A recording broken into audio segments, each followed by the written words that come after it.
Hello friends, in the last lecture we are discussed the problems on direct and bending stresses, how to calculate eccentric distance so that load will not produce any kind of a tensile stress on that body. Means आपण काय काय केलं होतं, given डेटावरून तो load कोणत्याही प्रकारचे त्या पूर्णपणे कॉम्प्रेसिव्ह लोड त्या बॉडीवरती फक्त डेव्हलप केला पाहिजे, कोणत्याही प्रकारचा टेन्साईल स्ट्रेस त्याच्यावरती डेव्हलप झाला नाही पाहिजे.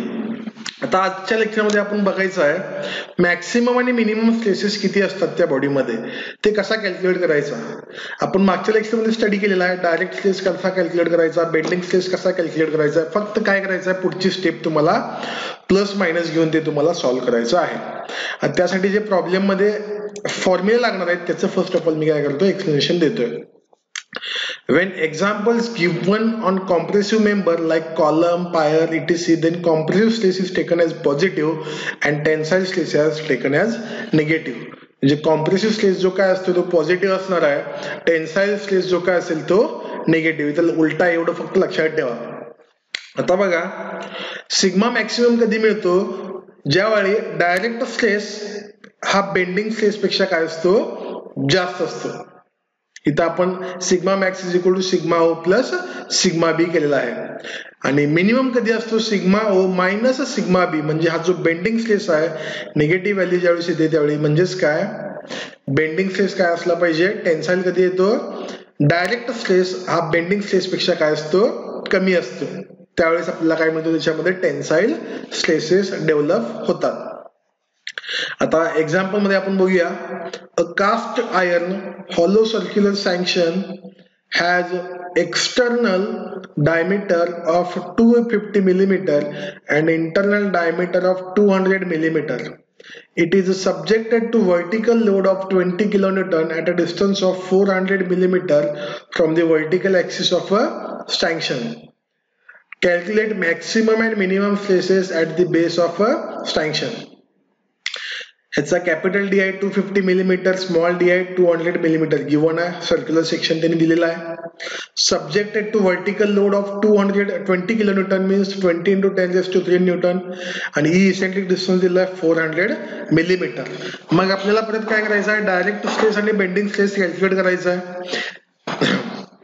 त्यासाठी moment of inertia first calculate करतोय. I is equal to π/64 capital D raise to 4 minus small d raise to 4 means capital π/64 250 raise to 4 minus 200 raise to 4. आपल्याला आन्सर मिळतो 113.207 इंटू 10⁻⁶ मिलीमीटर रेज टू 4. आणि Z म्हणजेच काय असतो, section modulus moment of inertia divide by Y max. Moment of inertia आपण calculate केला आहे, Y max किती असणार, तर 250 डिवाइड बाय 2 म्हणजे 125. हे जर आपण सॉल्व्ह केल्यावर आपल्याला Z मिळतो 905.656 इंटू 10⁻³ मिलीमीटर क्यूब. हा आपल्याला Z मिळतो. ह्याच्यावरून आपण बेंडिंग स्ट्रेस कॅल्क्युलेट करू शकतो आणि डायरेक्ट स्ट्रेस पण कॅल्क्युलेट करू शकतो.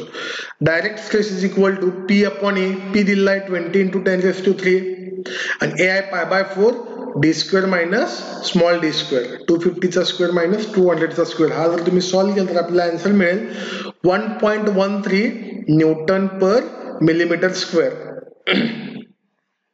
म्हणजे बेंडिंग स्ट्रेस येणार आहे आपल्याला, bending stress is equal to M upon Z.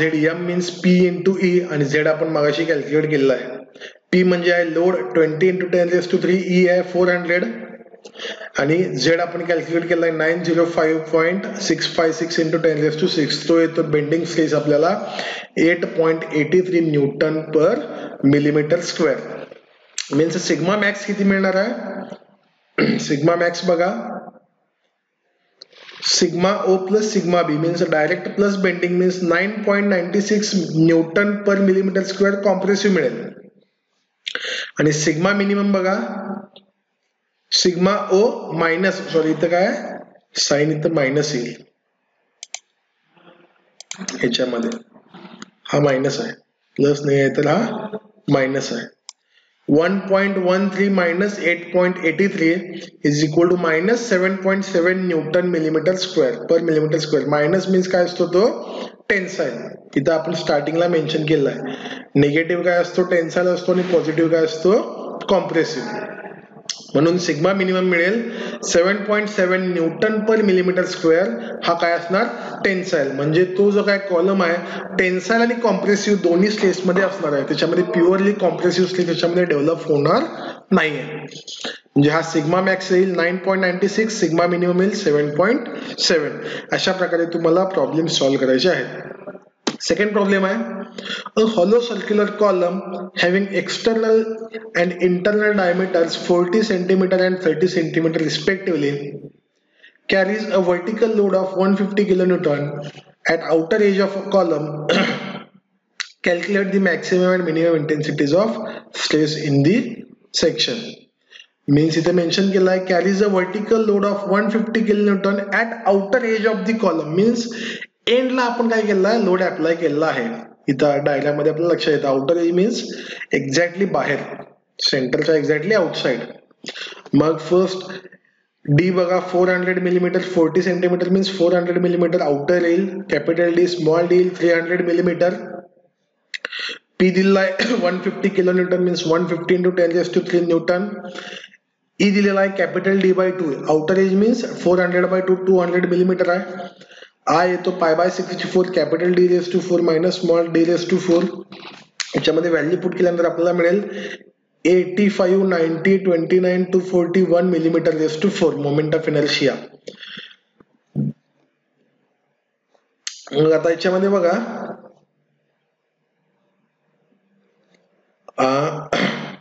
Direct stress P upon A. P means 150 into 10⁻³ आहे आणि A आहे π/4 capital D² minus small D². हे जर सॉल्व्ह केला व्हॅल्यू पुट करून तर आपल्याला डायरेक्ट स्ट्रेस मिळतो 2.728 न्यूटन पर मिलीमीटर स्क्वेअर. आणि बेंडिंग स्ट्रेस असतो M upon Z. Z means I into divide by D/2. हे D/2 डिवाइड बाय जो आहे तो डायरेक्टली मल्टिप्लाय करून आलेला आहे. हाच फॉर्म्युला येतो I डिवाइड बाय D/2. हा Z चा फॉर्म्युला आहे. D/2 परत काय जाईल वर इथं आपण पुट केलेला आहे. P इंटू E मीन्स काय M आहे. P into E means M.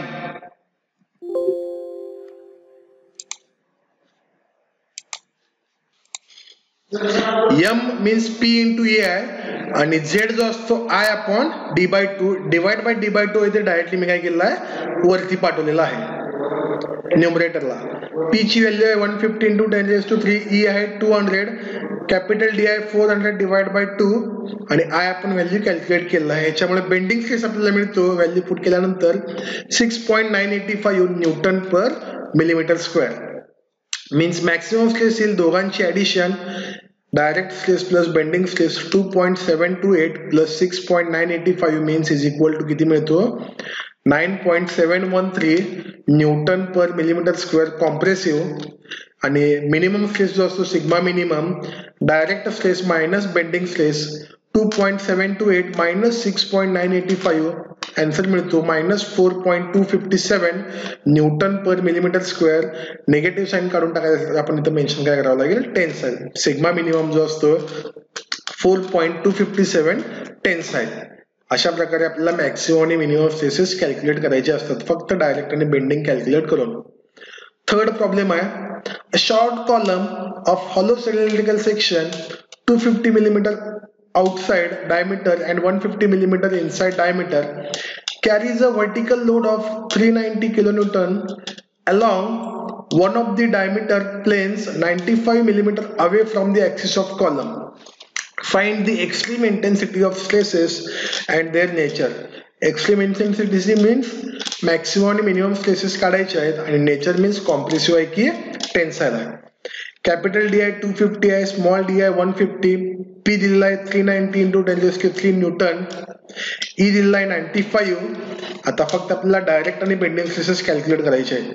ह्याचा एरिया येतो π/4 into 250 square minus 150 square. Area मिळतो 31.415 into 10⁻³ millimetre square. Direct stress आपल्याला मिळतो फोर्स अपॉन एरिया. P आहे 390 इंटू 10⁻³ एरिया आहे 31.415 इंटू 10⁻³. डायरेक्ट स्ट्रेस मिळतो 12.41 न्यूटन पर मिलीमीटर स्क्वेअर. आता बेंडिंग स्ट्रेस साठी Z आणि M लागतो. Z येतो I अपॉन Y मॅक्स.